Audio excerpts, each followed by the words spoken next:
everybody, how are you guys doing? This is Yvonne, and I want to welcome each and every one of you to my channel. Today, I'm going to share with you a little new technique, or at least kind of a new technique for me anyway, on how to use your stencils in a different way. Now, when the craze was on, everybody was getting stencils, and they still do today. I had my share, and I purchased a few and made a few on my Cricut and so forth, and used it a lot through mixed media, because I used to do a lot of mixed media back when I was using my stencils. And I thought to myself, there's got to be another way I can use this and maybe use it in card making or whatever. So this is what I did. I took a piece of cardstock. I made one first to know if it was going to work, and then when I saw it work, I thought, oh, I'm going to make a video of this. So excuse the video, it's going in and out of focus sometimes, but I've upgraded the program, and it might have something to do with that. I will be fixing it for the next video. But in the meantime, I took a piece of cardstock, 65 pounds, and cut it down to 4 1/4 by 5 1/2. And I lined up that stencil so the writing would be straight. Then I took something different. I took some textured paste. And I've used textured paste before on stencil, but this time here I used it on a card. And this is the Ranger Texture Paste Transparent Matte. And it just gives it a body. You don't have to have the same one as I do. Any texture paste will do. And if it's got a lot of texture to it, it'll even give it a different look. I used a knife and just spread it out like I would spread out on a piece of bread with butter. And then I gently pulled it off. And then I still ended up smudging it, but that's because I wasn't careful. But anyway, you end up with a piece of cardstock with raised writing on it, or raised image, whichever stencil that you use. In this case, I had some writing on my stencil. So then I thought, I must emboss this to see how it comes out. So I took out some embossing powder called Detail Gold from Stupendous, and I very gracefully just spread it on top. I just washed the whole piece of cardstock with it, and I just wanted to make sure to cover everything I had, and this way here I was able to do this. Now something that I didn't do, I didn't use my pillow, my embossing pillow, to take the static off, so the smudges really picked up on the embossing powder, but that's okay. I didn't mind it. I just scraped a bit off with my nail, and the rest is history. I'm not, I was wanting to use this piece to make it look old anyway, so I didn't have to be perfect. So this is what I was doing here. I just kind of scraped it off with my finger. I was going to use my knife, but that wasn't a good idea because my knife was still full of paste. So I just kind of used my nail, and that was it. Then I put it aside and just took my piece of paper, folded it in half, and put away the remainder of the embossing powder. Just didn't want to spill it, because knowing me, I would have spilled the whole thing all over the place. Then I took out my gun, my heat gun, and I started drying out the textured paste underneath the embossing powder. Both of them, drying them out. It took about maybe 20 seconds, maybe 15-20 seconds more than it would have had it been just Versamark with embossing ink. But because the textured paste is thicker, it really gave it a raised look, like the lettering is very raised. And also it dried very quickly and didn't warp the paper or anything, and it's just a 65-pound cardstock, so it's nothing out of the ordinary. And I really liked the texture. It was really nice and thick, and it was going to be fun to embellish from this point on also.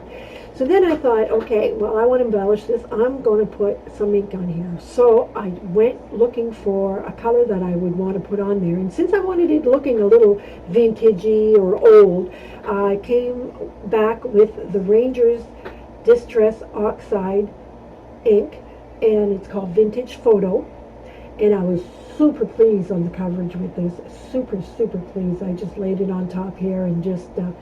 I do have a surface, by the way, that I usually work on, but it gives a really big glare on the video, so I just used a piece of paper to put underneath. And see how it covers? It covers so well. Now, having covered the whole thing, what you could do also is use some water after. You know that Ranger's Tim Holtz Distress inks, whether they're oxidized or not, they react with water. So you could spritz some water on top of this, and it would give it even an older look to it if you wanted to. But I was really super pleased with that, just the way it was there. So I thought I'd do the second one while I was at it. I was super pleased the way it came out. And it came out real, real nice.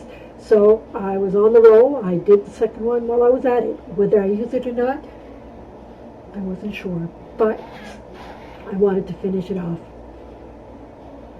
Now, you're going to notice when you do this that the gold on the card, which you embossed, it becomes dull because you're rubbing it on top with distress ink, oxide, or whatever you use for ink. So all I did with that, I could have left it just as is because it was still pretty, but I wanted the gold, shiny stuff to show. So I took just a piece of paper, but any lint-free cloth or anything at all, just even with a little bit of water on it, you could rub it, and it's all going to come back out because the textured paste becomes a resist, so it doesn't grab onto the paint, and it was really super easy to take off and bring the gold back to the front, and the rest of the ink stayed there. So you can tell it's super easy, super easy. There you go. So I have two of them like that. Now, I thought that would look really, really sharp on a matting. So I went out, took a card out. It was too blah for the card. So I went out looking for a piece of chocolate chip cardstock. Before I did that, I decided to cut down the piece in order to fit on the matting. And while I have you guys here, I know I've been absent for a little while, but I'm back and I'm hoping to put out a video a week, and with tips and tricks and whatever else I learned along the way.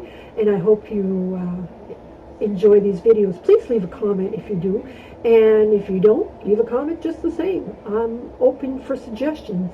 And if you do like my video, you could subscribe and ring that little bell, as everybody says, and then you'll receive notification whenever my videos come out. I've got 100 plus videos so far, and I do plan to continue adding some to my videos. I had taken a little bit of time off due to family matters, but now I'm back on the roll. So here I am with the chocolate chip cardstock, 65 pound, and I'm cutting it up. I normally use Stampin' Up! Cardstock just because I really like it, but any cardstock will do, really. It's I just like the way it handles and the way it cuts and everything else, and I know no matter what I do, it's going to be consistent, so that's is why I enjoy it. Now, at this point, I thought it needs something else. It needs, it has texture, it has a background for matting. All I needed to do now is have some kind of textile to go with that, because as I'm making this card, I'm realizing that this could be a male card because it's so neutral, but yet it could be also a female. So I'm taking my glue tape and just putting tape in the back of that topper, putting it on, and then I put a little bit of tape in the back of the matting to hold on to the ribbon as I take the ribbon and wrap it around twice. It just gave a little bit of textile, and different elements on the card makes it that much more special. So this is what I did right here, and I rolled it twice and then added a little bit of glue on the other side and taped the end on that side, as you can tell right here. Now, I didn't put any sentiment on my card just because I'll have it ready for whatever I need it for. If it's a birthday, I can just add on happy birthday. If it's for a sympathy, I can say with sympathy. If it's just because, I can put just because. That is so quick to add on, and this way here the card will be neutral. It will not specifically be for a birthday or specifically be for something else, and because of the colors that I've used, it also makes it quite gender versatile, I guess, for gender. You can, because it can be male, female. It can be some girls do not like a lot of fluff on their cards. This could be work as a card for that. It's just it's just so fun. I'm using two-way tape here, GM, to something I bought, and for a bit of a raise. I like the raise effect on it. Dimension is better wording for it, and I added right on in the middle here. Now I took the remainder of the ribbon that I had and I just double looped it just to make a knot. So this way here, it's not a bow. So the bow does not make it so fluffy. It just makes it finished. And it can be for both because all it is a little noose with two tails on it. It's not like it's a big fluffy bow, and not all boys like bows. Some do, I have to admit, but not all do. So it makes the card much more versatile is the point that I'm getting at. And I think you can see where I'm going with this. Now, if I had scissors that cut properly, and I do, but it was a lot easier to grab those, and they don't cut properly. I just took one of the pop-up dots and added to the back and added it on the card. And voila, I have myself a card all done in minutes. Now this card took me, 12 to 15 minutes to make before editing, and you can imagine if I didn't have to do any editing and I was just making the card, it would take me 10 minutes, I'd be done, if not before that. It doesn't take a long time to make at all, and you end up with a card that looks store-bought, very much so. So I'm very pleased with the way this came out, and I hope you are too. I enjoyed being with you for these last 10, 12, 15 minutes, and I hope that I will see you again, and we will share some more tricks and tips and so forth, and I will be with you again in the future. So, as I always say, I want to wish you all a very great day, and I hope you're happy, and I always say be happy because life is short, and I will see you on the flip side. This is Yvonne, and I'm signing off for now, but I will see you real soon. Bye! Like a bird on a tree, I'm just sitting here. I got time, it's clear to see. From up here, the world seems small. We can sit together